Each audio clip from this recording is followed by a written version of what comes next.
Okay, हम लोग पहुंचे बेटा एक नए टॉपिक पे।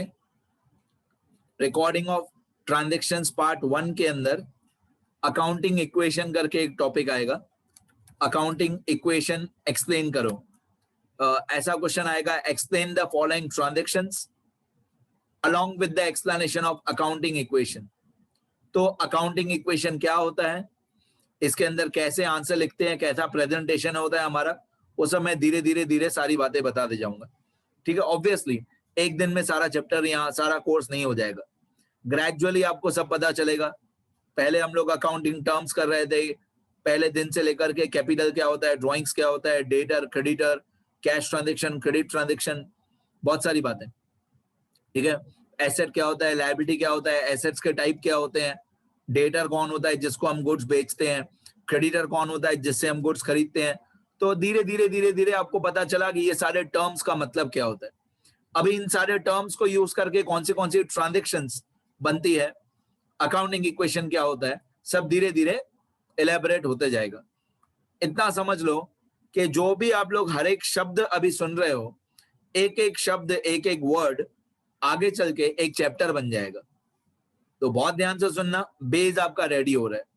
तो अकाउंटिंग इक्वेशन और बैलेंस शीट इक्वेशन, इसको बोलते हैं C plus L equal to A, मतलब capital plus liabilities equal to assets. ये हमारा अकाउंटिंग इक्वेशन होता है कि C plus L equal to A, मतलब capital plus liabilities equal to assets. इसको ऐसा भी बोलते हैं E plus L equal to A. E plus L equal to A वही बात है, मतलब कैपिटल को इक्विटी भी बोलते हैं, equity plus liabilities equal to assets, एक ही बात है। C plus L equal to A या E plus L equal to A, ये दोनों अकाउंटिंग इक्वेशन है। अब ये अकाउंटिंग इक्वेशन कहां से बनी? ये अकाउंटिंग इक्वेशन बनी बैलेंस शीट में थे। बैलेंस शीट मैंने आप लोगों को बताया क्या होता है।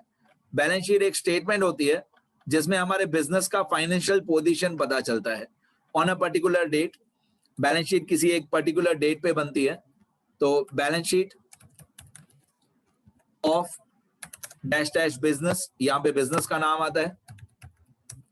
एज ऑन बैलेंस शीट जो होती है वो एज ऑन होती है, कोई एक पर्टिकुलर डेट पे होती है। बैलेंस शीट एज ऑन होती है।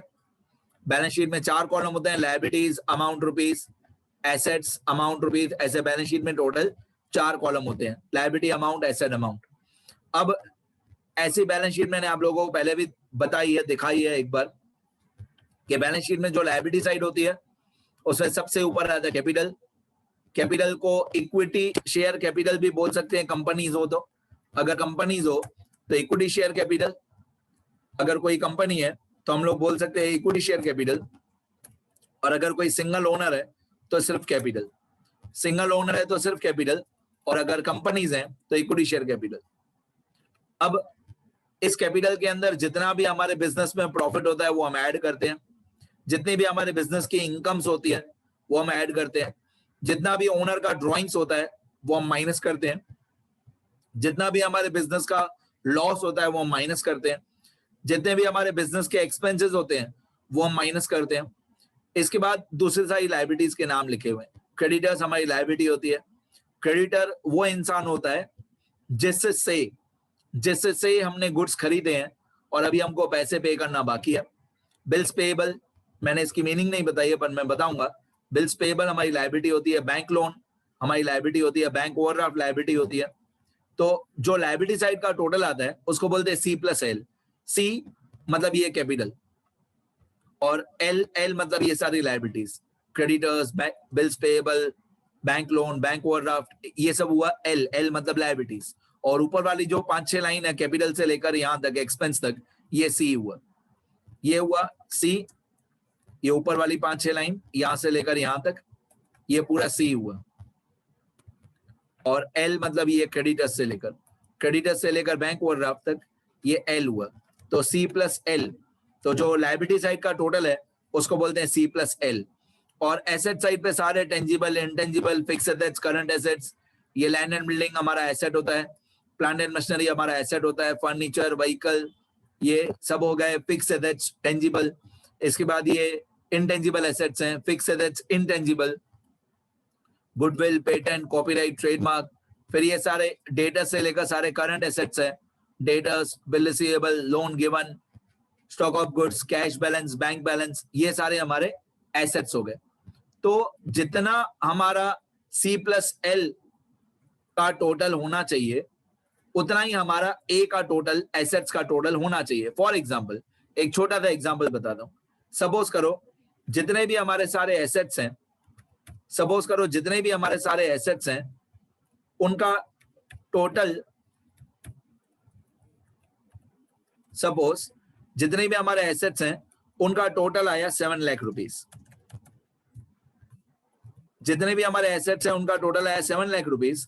और सपोज करो कि हमारा कैपिटल है 2 लाख, ये कैपिटल को प्लस माइनस करके यहाँ पे 2 लाख रुपीस आया। और सपोज करो हमारी लायबिलिटीज का टोटल है 5 लाख। तो जितना एसेट्स का टोटल होगा 7 लाख, उतना ही C+L होगा। C+L मतलब 2 लाख प्लस 5 लाख, तो 2 लाख प्लस 5 लाख कितना हुआ? 7 लाख। तो अगर हमारा C+L 7 लाख है तो एसेट्स का टोटल भी कंपलसरी 7 लाख होना चाहिए। कहने का मतलब है कि जितना एसेट्स का टोटल होता है उतना ही लायबिलिटीज का C+L का टोटल होता है। मैं थोड़ी लाइंस ड्रॉ कर लूं।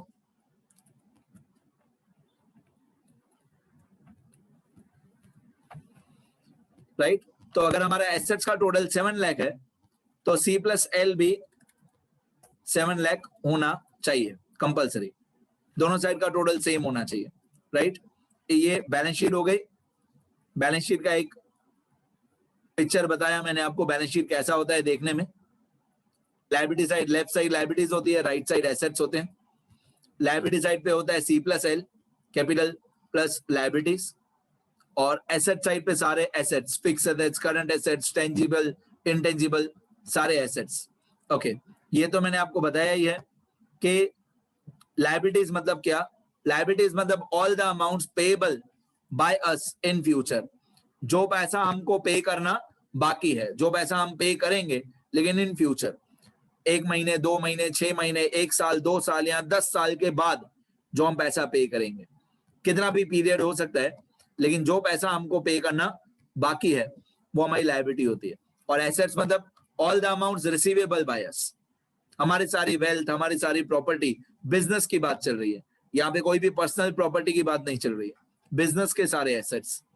तो जो भी एसेट्स, जो भी हमारी प्रॉपर्टी है जिनको बेचेंगे तो हमको फ्यूचर में पैसा मिलेगा, वो हमारे सारे एसेट्स होते हैं। ठीक है, ये मैंने बैलेंस शीट के बारे में बता दिया। इतना लिखो पहले सब लोग, और भी बहुत सारी बातें हैं, धीरे धीरे सब एलैबोरेट होते जाएगा। इतना लिखो सब लोग अच्छी तरह।